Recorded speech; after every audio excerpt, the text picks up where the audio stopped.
Se você ainda não me segue no Instagram, vai lá, @SamuelCacunha. E se quiser o conteúdo completo de biologia para vestibular e Enem, acesse a minha plataforma. O link está aqui na descrição do vídeo.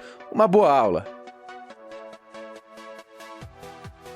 Fala pessoal, tudo certinho? Bem-vindos a mais uma videoaula e hoje vamos falar da temida embriologia. O terror da gurizada. Mas fica tranquilo que durante toda essa aula a gente vai deixá-la bem tranquilinha, vamos falar de cada um dos detalhes, mostrar muita imagem para vocês e assim o conteúdo vai ficar tranquilo, vai ficar fácil. Você vai acabar essa aula pensando, que barbada, e eu tinha medo da embriologia? Fica tranquilo, vamos lá, tudo começa na fecundação. Fecundação, espermatozoide e óvulo. Espermatozoide e óvulo são células N. Eles se unem e formam um zigoto, que é 2N. Você já viu a aula de fecundação. A partir aqui do zigoto, das transformações que ele sofre ao longo de toda a sua trajetória, isso é a embriologia. Quando estudamos embriologia, tem que deixar bem claro, essa aqui é a embriologia animal, né? E quando estudamos, você tem que ter na tua cabeça bem claro que ela é dividida em 3 etapas. Segmentação ou clivagem, que nada mais é que a divisão do zigoto. 2. Gastrulação, ou seja, ela se transforma numa gástrula.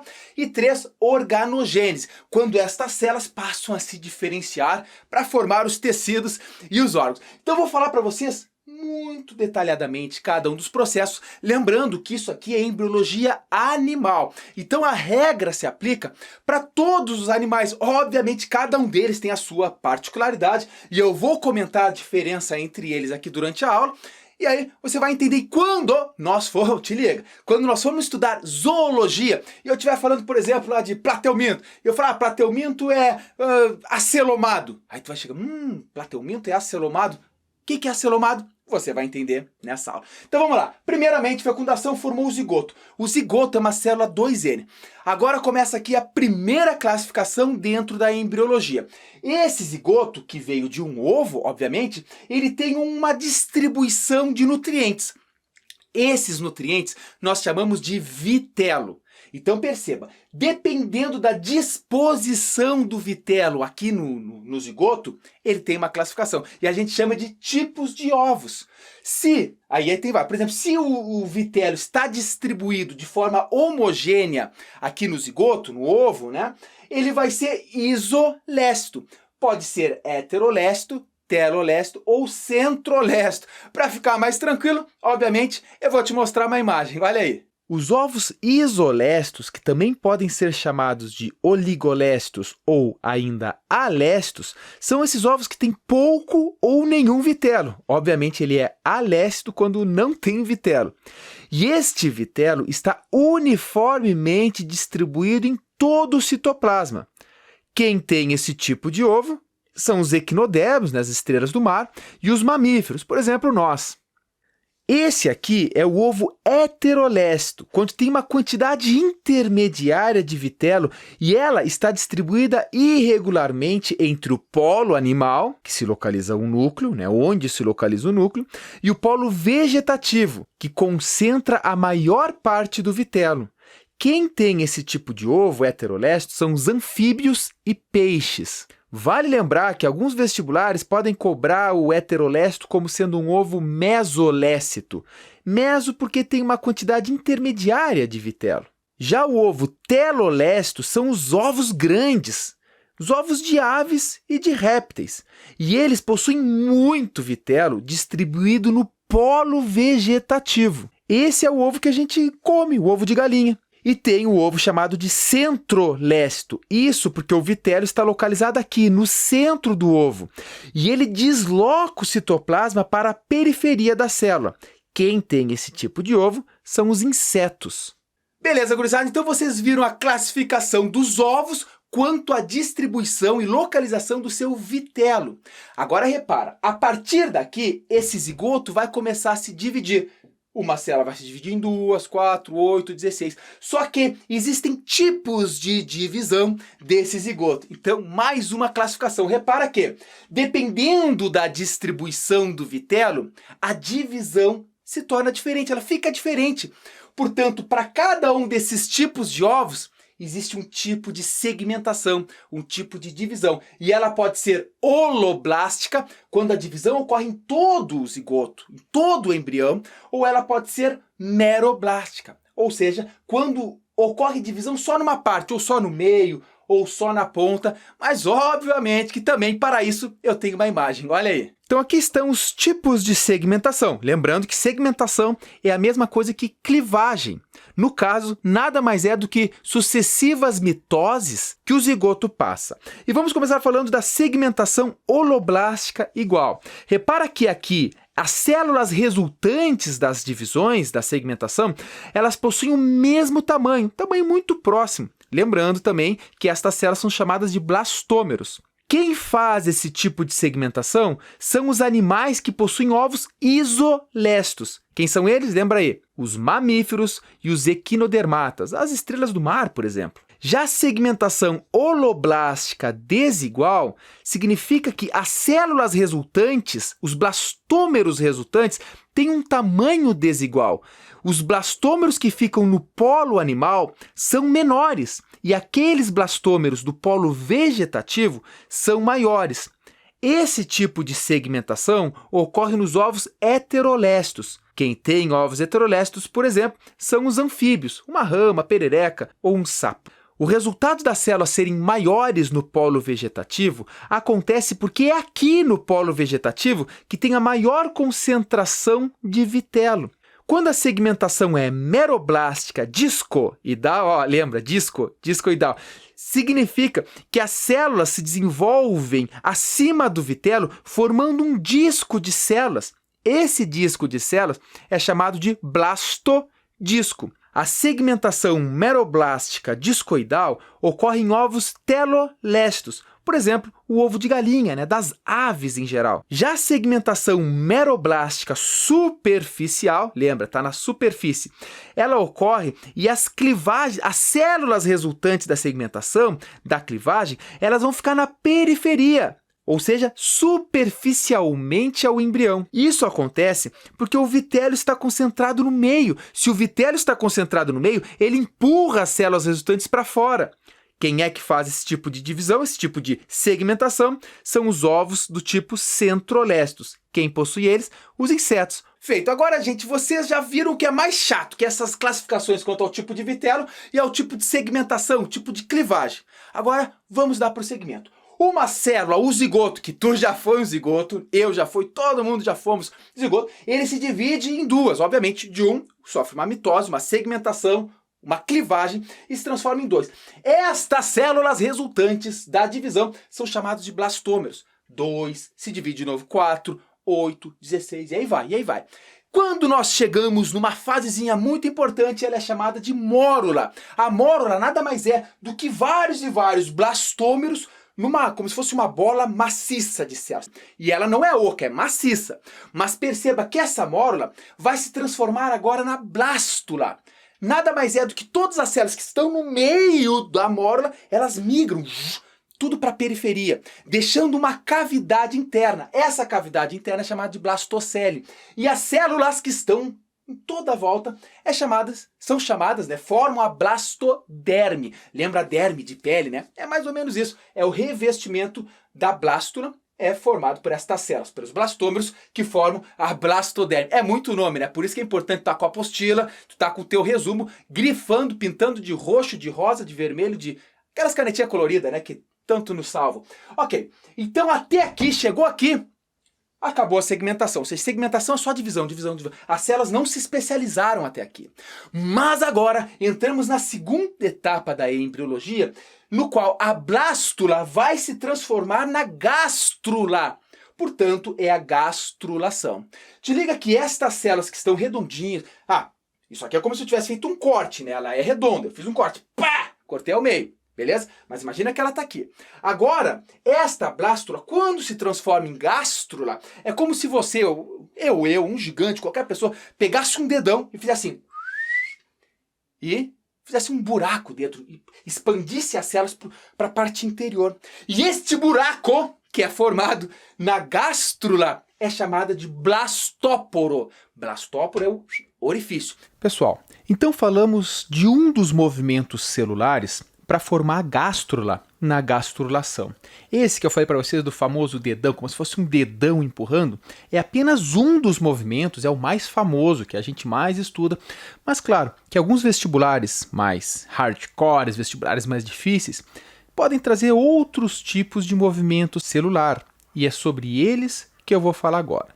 Esse que a gente viu, do famoso dedão empurrando, é chamado de embolia ou invaginação. Ocorre o dobramento de uma região da blástula para o interior do embrião, claro, depois formando a gástrula. Um outro tipo de movimento é a involução. Uma camada de células se expande para o interior do embrião a partir do blastóporo. As células em expansão ficam aderidas nas células da parede interna do embrião. Então elas simplesmente vão se dividindo e vão fazendo essa curvinha, ficando aderidas e dando origem posteriormente à gástrula. Outro movimento celular na gastrulação é a ingressão. Te liga que células vão se dividindo aqui e elas migram da superfície do embrião para a porção interna. Tem também a delaminação, quando células formam duas ou mais lâminas a partir de uma camada de células. Então elas vão formando essas lâminas aqui, tá aí o nome delaminação. E aí também tem a epibolia, quando a expansão de células superficiais sobre outras camadas de célula. Te liga que a epibolia é diferente da involução justamente por esse movimento celular que ocorre. Vale lembrar que esses movimentos variam muito. Claro, depende de qual animal estamos falando. Porém, o mais famoso que a gente estuda é esse primeiro, chamado de embolia ou invaginação. Então temos aqui agora a gástrula. Vamos seguir estudando. Esse blastóporo tem mais uma classificação. Olha só, se esse blastóporo, que é um furinho ali, originar depois no indivíduo adulto, primeiramente a boca, ele é o protostome, ou seja, um animal protostome. Originou o blastóporo, primeiramente a boca. Agora, se esse mesmo orifício originou primeiramente o ânus e depois formou a boca, são animais deuterostômicos. Ah, professor, é muito nome, é muita coisa. Aqui eu tenho um macete para ti. É bagaceiro, mas você na hora da prova vai acabar se lembrando. Repara que a pergunta é, existem dois tipos de classificação para os animais quanto ao blastóporo. O protostome é aquele que origina primeiramente a boca. O deuterostome, que origina primeiramente o fiofó, né? Como é que eu vou decorar isso, professor? Vamos lá, com muito charme eu vou explicar para vocês. Quem dá, dá o quê? Não precisa mais responder. Deuterostome origina primeiramente o ânus. Feito, gurizada. Mas repara que... que barbaridade. Mas repara que as células aqui, ó, as células, elas estão de outra cor. É porque neste momento as células também se diferenciaram. E agora elas formam os famosos folhetos embrionários. Aqui por fora nós temos a ectoderme. No meio a mesoderme e mais internamente a endoderme. Te liga que isso aqui tem uma outra classificação. Eu falei para vocês 3 folhetos embrionários. Quando o animal tem 3 folhetos embrionários, ele é chamado de triblástico. Quando o animal tem 2 folhetos embrionários, é chamado de diblástico. Muito tranquilo, né? Então repara, se o animal for diblástico, ele só vai ter o de fora e o mais interno. Ou seja, os animais diblásticos só possuem a ectoderma e a endoderma. Por enquanto, está tranquilo, é muito nome, eu sei, mas não tem... Gente, se você ver passo a passo da aula, não é... Essas coisas não é tão difícil, a gente vai na manha, vai namorando o conteúdo, vai namorando a apostila e depois na hora dos exercícios não tem mais erro para vocês. Ainda aqui na gástrula existe uma outra... Lembra que eu falei para vocês que tem um orifício, que é chamado de blastóporo. Poro, lembra de um poro, de uma abertura. Dentro desta cavidade, lá quando entra pelo blastóporo, tem uma estrutura, que é um espaço, que é chamado de arquêntero. Repara que neste momento a blastocele sumiu, ela fica residual, não está mais ali. Por quê? As células migraram para dentro. E esse espaço que fica aqui é chamado de arquêntero. Agora, vai para a terceira etapa da embriologia, que é chamada de organogênese, que nada mais é do que a formação dos órgãos e tecidos. Obviamente, essa organogênese vai ter um início. E esse início é na hora da neurulação, quando a gástrula se transforma na neurula. Isso vai acontecer quando células da ectoderme vão se diferenciar e vão formar o tubo neural. Essa estrutura aqui, repara que está na mesma cor. O tubo neural, portanto, ele é proveniente, ele é feito a partir da ectoderme. E esse tubo neural vai dar origem ao sistema nervoso. Pessoal, te liga numa informação interessante que alguns vestibulares podem cobrar. Eu disse que a ectoderme origina o tubo neural. E o tubo neural depois vai originar o sistema nervoso. Ocorre aqui, gente, na neurulação, alguns movimentos importantes, interessantes, que é legal a gente se aprofundar um pouco. Perceba que nós temos a gástrula. Esse movimento de neurulação vai fazer com que a gástrula sofra modificações para se transformar em neurula. Esse processo é chamado de neurulação. E é, portanto, como disse para vocês, a primeira fase da organogênese. Veja como ocorre esse movimento.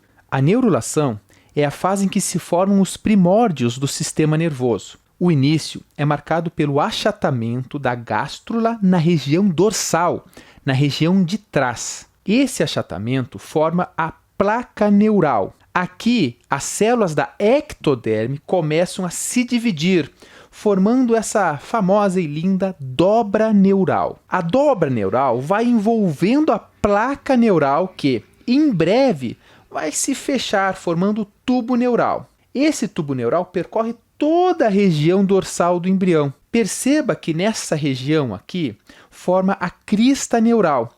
A crista neural vai dar origem posteriormente a gânglios espinhais ou cranianos. Agora, uma coisa que é interessante vocês fazerem, além de pesquisarem muitas imagens aí pela internet, na nossa apostila, aqui na própria aula, perceba que quando nós estamos pegando essa porçãozinha aqui, olha só da onde ela faz parte no desenvolvimento embrionário.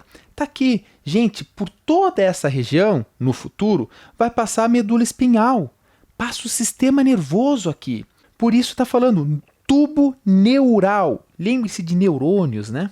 E aqui, grave bem essa imagem. Repara, nós temos aqui a neurula, já com o tubo neural formado. Portanto, lembre-se dessa informação muito importante. O tubo neural é proveniente da ectoderme. E aí que você tem que te ligar. Poxa, professor, quer dizer que a ectoderme origina o tecido nervoso? Interessante. E o que origina a mesoderma e a endoderma? Cada um desses folhetos embrionários, eles são responsáveis por originar estruturas no nosso corpo. E sobre isso, nós falaremos com essa imagem, olha aí. Como falei para vocês, existem 3 folhetos embrionários: ectoderme, mesoderme e endoderme. Bom, cada um desses folhetos embrionários, no futuro, vai se diferenciar em determinados tecidos e, portanto, dará origem a determinados órgãos. Por exemplo, a ectoderme vai formar tanto o tecido nervoso quanto parte do tecido epitelial. E é esse folheto mais externo. Repare, então, o que ele vai formar? Epiderme e anexos. Pelos, unhas, glândulas sebáceas e sudoríparas, além de também formar o sistema nervoso. Isso é muito importante para a prova. O sistema nervoso vem da ectoderme, unicamente, exclusivamente. Já a mesoderme, que é o folheto embrionário que se situa entre a ectoderme e a endoderme, é óbvio, esse folheto, a mesoderme, só existe nos animais que são triblásticos, pois possuem 3 folhetos embrionários. Nos que são diblásticos, só existe a ectoderme e a endoderme. Mas bem, a mesoderme vai se diferenciar em 3 tipos de tecido: os tecidos conjuntivos, no tecido epitelial e no tecido muscular. Já a endoderme, que é o folheto germinativo mais interno, ele vai se diferenciar também em tecido epitelial. Veja que o tecido epitelial ele tem origem dos 3 folhetos embrionários. Isso também é um bizu você anotar. Mais precisamente, a endoderme vai se transformar no revestimento interno do sistema digestório e anexos, como glândulas salivares, fígado e pâncreas. Além disso, transforma-se depois no sistema respiratório e no revestimento interno da bexiga. Lembrando que folhetos embrionários podem ser chamados de germinativo, mesma coisa. Feito, gurizada, então olha só, vamos dar mais uma olhadinha aqui. Te liga que nós temos a mesoderma, que forma uma estrutura que dentro dela alguns animais possuem uma cavidade. Esses animais que têm uma cavidade totalmente revestida pela mesoderma são animais celomados. Mas existem também os animais acelomados, que não têm essa cavidade, e os pseudocelomados, quando ele tem a cavidade, mas essa cavidade não é 100% revestida pela mesoderme. Eu vou mostrar para vocês numa imagem a diferença entre celomado, pseudocelomado e acelomado. Olha aí. Os animais triblásticos, ou seja, os animais que possuem 3 folhetos embrionários, eles poderão ter uma cavidade no seu corpo. Essa cavidade é chamada de celoma. Então vamos começar por esse aqui, o celomado. Um animal celomado é aquele que tem uma cavidade, e repara, essa cavidade é revestida 100% pela mesoderme. Isso é importante, porque o animal pode ter uma cavidade e ela não ser 100% revestida pela mesoderme. Nesse caso, é um animal pseudocelomado. Pseudo é falso, ou seja, o falso celoma. Veja que aqui ele tem uma cavidade, mas essa cavidade é revestida tanto pela mesoderme quanto também pela endoderme. Ou seja, não é um celoma verdadeiro, é falso celoma. E o animal que é acelomado é um animal que não possui esta cavidade no corpo. Mas aí você pergunta, mas professor, tem uma cavidade aqui bem no meio? Não. É que essa cavidade aí faz parte do tubo digestório do animal e não é a cavidade interna entre os órgãos. Um exemplo clássico de animal celomado são os anelídeos, as minhocas. Nós também somos celomados, né? Os cordados também são celomados. Já o pseudocelomado, o principal exemplo para os vestibulares são os nemateumintos, as famosíssimas lombrigas que tanto parasitam o nosso intestino delgado. E o famoso exemplo de animal acelomado são os plateumintos.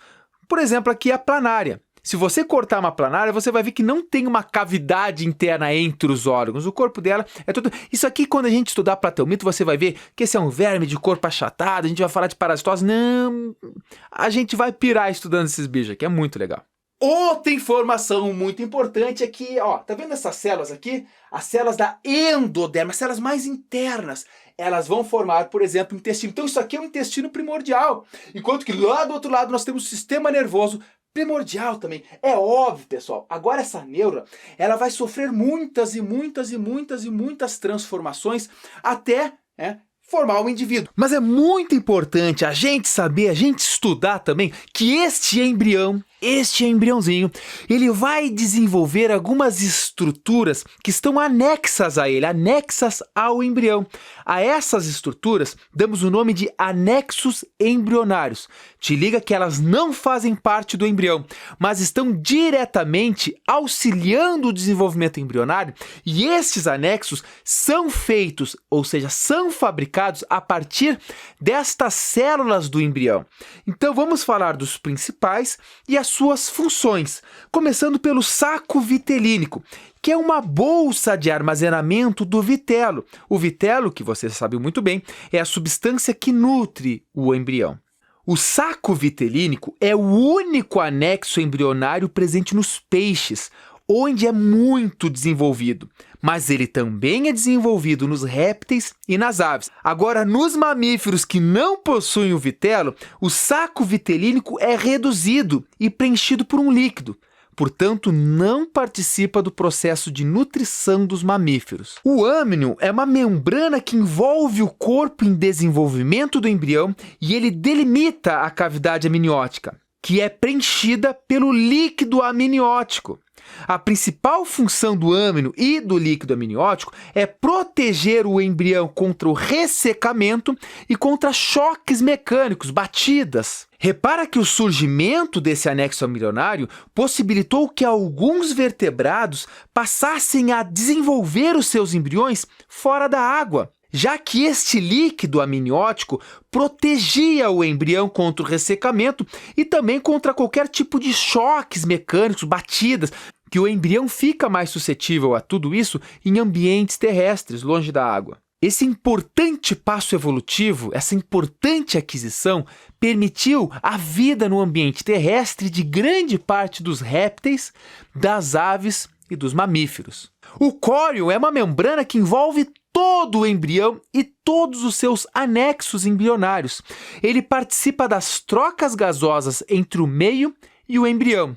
Répteis, aves e mamíferos são exemplos de animais que apresentam córeo. E a alantoide é uma bolsa derivada da porção posterior do intestino. E a função da alantoide é remover as excretas do embrião e armazenar aquelas que são ricas em compostos nitrogenados. Vale lembrar que os placentários, que os mamíferos que possuem placenta, utilizam a alantoide para eliminar a ureia. A ureia é solúvel em água e altamente tóxica para o embrião. Você vai ver que nesses mamíferos placentários, a alantoide vai formar uma outra estrutura que eu tenho certeza que você conhece. E para complementar, a alantoide também participa de trocas gasosas para os répteis e para as aves. E devemos falar também de um outro anexo embrionário que é comum apenas nos mamíferos, que é a placenta. Te liga aqui, quando o embrião está lá na fase de blástula, falando do humano, do nosso embrião, o embrião da nossa espécie, quando ele está lá na fase de blástula, ele vai se grudar na parede do útero da mãe. Essa ligação do embrião com a parede do útero da mãe é chamada de nidação. A partir de agora, o córeo e a alantoide vai se juntar com tecidos do útero da mãe para formar a placenta. E a alantoide origina também uma outra estrutura famosíssima chamada de cordão umbilical, que vai unir o embrião à placenta. É aqui, gente, no cordão umbilical, que o embrião e futuramente o feto recebem o gás oxigênio, recebem os nutrientes, a glicose, enfim, todos os nutrientes que o embrião precisa, chega por aqui. O embrião não está respirando pelo pulmão na barriga da mãe. O oxigênio, portanto, vem pelo cordão umbilical. E ele faz a sua respiração celular, produz a sua energia e libera CO2. O CO2 também vai para a mãe pelo cordão umbilical. Não só o CO2, como todas as excretas, as coisas que o embrião, que o feto tem que eliminar, é eliminado pela mãe. Lá pelo final do segundo mês de gestação, o embrião já apresenta aproximadamente entre 2,5 e 3 centímetros. E após o terceiro mês, esse embrião passa a ser chamado de feto, uma vez que já estão estabelecidos os primórdios das estruturas do corpo do embrião, do feto, no caso, que já é semelhante ao adulto. Se estamos falando de nós, lá pelo terceiro mês, o embrião vira feto, porque ele já vai ter mais ou menos uma forma de nós adultos, né? Então, os membros vão começar a crescer, ele vai começar a amadurecer, e aí o desenvolvimento só vai, e pensa assim, em 9 meses, a criança se torna com 50 centímetros. Cara. Imagina, em 9 meses tu cresceu 50 centímetros. Calcula aí. O criança vai chegar com 10 anos de idade, vai ter 5 metros, né? Obviamente, esse crescimento acelerado, ele para depois do nascimento. Continua crescendo, mas dá uma desaceleradinha. Para vocês entenderem a capacidade de divisão celular nesse momento. Ok? Vou dar uma olhadinha aqui para ver se eu não me esqueci de nada. Então, olha que tranquilo. Fecundação, fase de segmentação, que é a divisão, que é a clivagem. Chega na mórula, a mórula vira assim em blástula. A blástula agora entra células para dentro, formando um blastóporo. E nesse momento temos a gástrula. Depois a gástrula continua a sua diferenciação na etapa de organogênese, se transforma em neurula, na etapa de neurulação, onde esses folhetos embrionários passam a ter suas diferenciações. E essa ectoderme aqui marca formando tubo neural, que é a neurulação. A partir daqui, muitas coisas acontecem que nós vamos discutir um pouco mais sobre esse assunto na próxima aula. Então, para todos, vai ficando aqui o meu grande abraço e nos vemos logo mais na próxima videoaula. Até mais!